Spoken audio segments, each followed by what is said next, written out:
These are the 7 rookies we expect to make the biggest impact in fantasy football this season.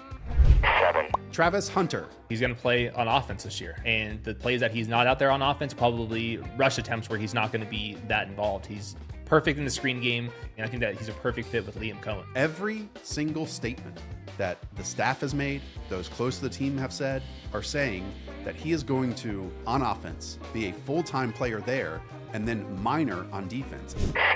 Trevion Henderson.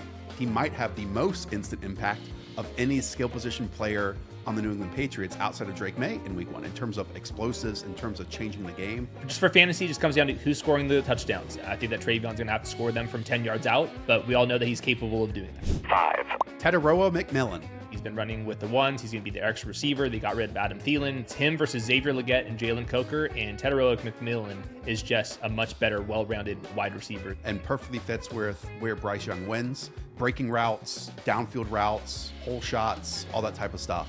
4. Matthew Golden. I think the offense that he's going to is perfect for him. LaFleur uses the cheat motions and the screens to his wide receivers. Matthew Golden did that at Texas. Over the last 2 seasons, the Packers are 6th in wide receiver points collectively, because they've not had an established number 1. That's what Matthew Golden's going to be. The rest of the Packers wide receivers have given us headaches over the last few years. And now you get a player who they finally spend a first-round pick on, and he's going to be out there all the time. 3.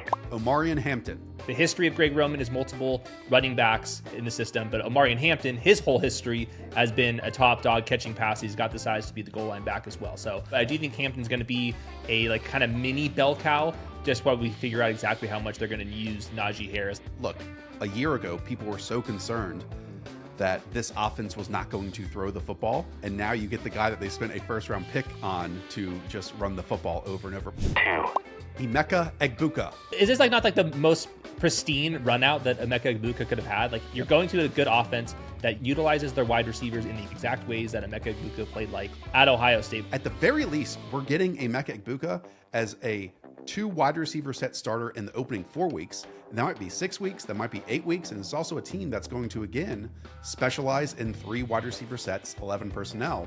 He has to be an instant impact here. 1. Ashton Genty. Yeah, we're talking about one of the better prospects in a long time. 98th percentile BMI, averaged almost 200 yards per game last year. And then in the preseason, he basically didn't come off the field for a single snap with Geno Smith, so he looks like he's going to be a bell cow. He's catching passes, which he did 2 seasons ago at Boise State. This is a full, every down workhorse. It just depends on how good the Raiders are.